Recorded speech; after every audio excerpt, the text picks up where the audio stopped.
बिस्मिल्लाहिर्रहमानिर्रहीम। अस्सलाम वालेकुम दोस्तों, मैं हूं वकास अज़ीम और आप देख रहे हैं मेरा यूट्यूब चैनल वकास अज़ीम रिपोर्टर के नाम से। आप इसे यूट्यूब पर सर्च कर सकते हैं। सब्सक्राइब करें, लाइक करें, दोस्तों के साथ शेयर करें और वीडियो से मुताल्लिक़ अपना फ़ीडबैक लाजमी दें। दोस्तों, आजकल पाकिस्तान की सियासत में पाक बानी चेयरमैन तहरीक इंसाफ इमरान खान से डील मुज़ाकरात की बातें चल रही हैं। कुछ लोग ये कहते हैं कि उनके साथ डील हो रही है, लेकिन बहुत सारे लोग ये कहते हैं कि उनके साथ अब कोई डील नहीं हो रही। लेकिन पार्लियामेंट के अंदर आप देखेंगे जो बड़ी सियासी जमातें हैं, जिसमें पाकिस्तान मुस्लिम लीग नून और पाकिस्तान पीपल्स पार्टी है, उनके अरकान अब बार बार ये मुतालबा कर रहे हैं कि पाकिस्तान तहरीक इंसाफ जो कि पार्लियामेंट के अंदर मौजूद है, उससे किसी तरह बातचीत का आगाज़ किया जाए। लेकिन पाकिस्तान तहरीक इंसाफ के लोग ये समझते हैं कि जो मौजूदा सियासी जमातें हैं, इनसे किसी किस्म की कोई बातचीत नहीं होनी चाहिए।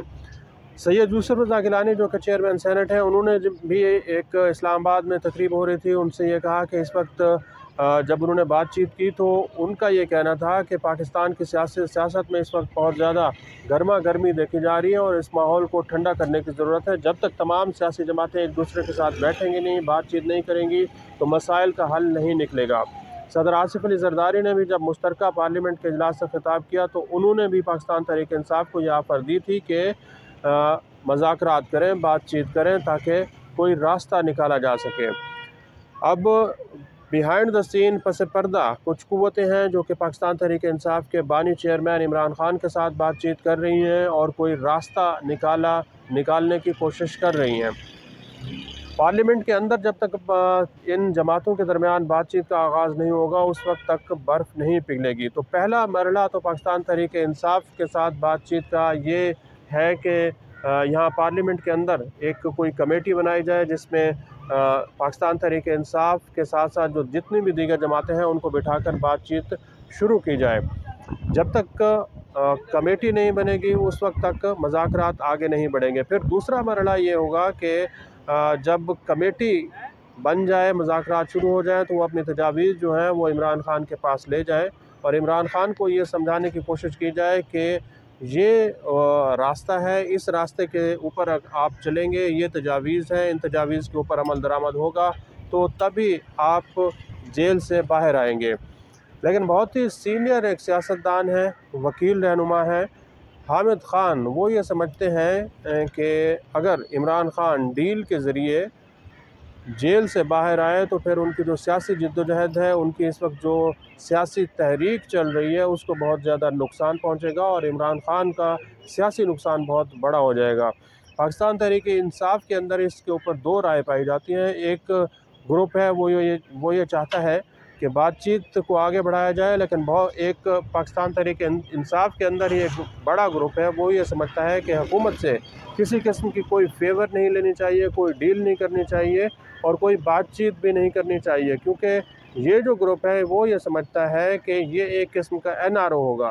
अगर हुकूमत से, शहबाज शरीफ की हुकूमत से या फिर आसिफ अली जरदारी से NRO लिया गया तो फिर पाकिस्तान तहरीक इंसाफ का जो मंशूर है, जिसके ऊपर वो जिद्दोजहद करती रही है, उसको बहुत बड़ा नुकसान पहुँचेगा।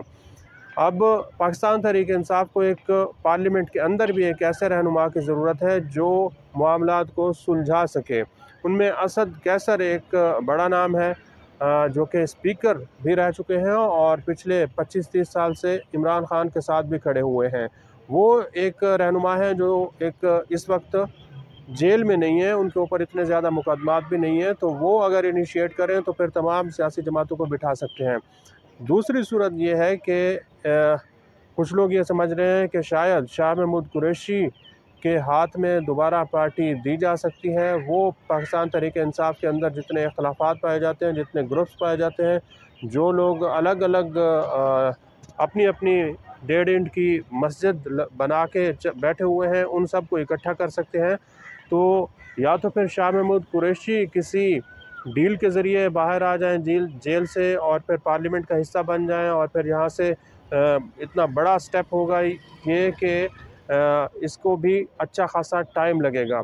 लेकिन जब तक असद कैसर चूँकि पार्लियामेंट के अंदर भी मौजूद हैं और बार बार ये समझाने की कोशिश कर रहे हैं कि इस तरह बातचीत का आगाज़ होना चाहिए, तो जब तक बातचीत नहीं होगी तो बर्फ़ नहीं पिघलेगी। अब देखना यह है कि डील के नतीजे में या फिर बातचीत के नतीजे में पहले शाह महमूद कुरैशी बाहर आते हैं या फिर इमरान खान, क्योंकि जब तक इन तीनों रहनुमाओं में से कोई बड़ा ब्रेक थ्रू नहीं होगा, उस वक्त तक पाकिस्तान की सियासत में भी अदम इस्तेहकाम रहेगा, पाकिस्तान की मईशत भी इसी तरह अदम इस्तेहकाम का शिकार रहेगी। चूँकि कारोबारी बिरादरी, बिजनेसमैन बार बार ये कह रहे हैं कि अडियाला के जो बासी हैं इमरान खान, उनके साथ बातचीत की जाए, उनको बाहर लाया जाए, तभी पाकिस्तान की मईशत ठीक होगी। और पाकिस्तान की जो मिलिट्री इस्टेब्लिशमेंट है वो भी किसी तरह जो है वो दरमियान में आए और मसालिहत मफाहमत के ज़रिए इस मामले को ठीक किया जाए। आसिफ अली ज़रदारी को वैसे भी ये माना जाता है कि वो मफाहमत के बाद बादशाह हैं, तो मफाहमत देखते हैं कि आने वाले दिनों में कहाँ तक पहुँचती है और क्या डील सामने आती है। इस वीडियो को आप कमेंट सेक्शन में जाकर लाइक कर सकते हैं और अपनी राय का भी इज़हार कर सकते हैं। बहुत बहुत शुक्रिया।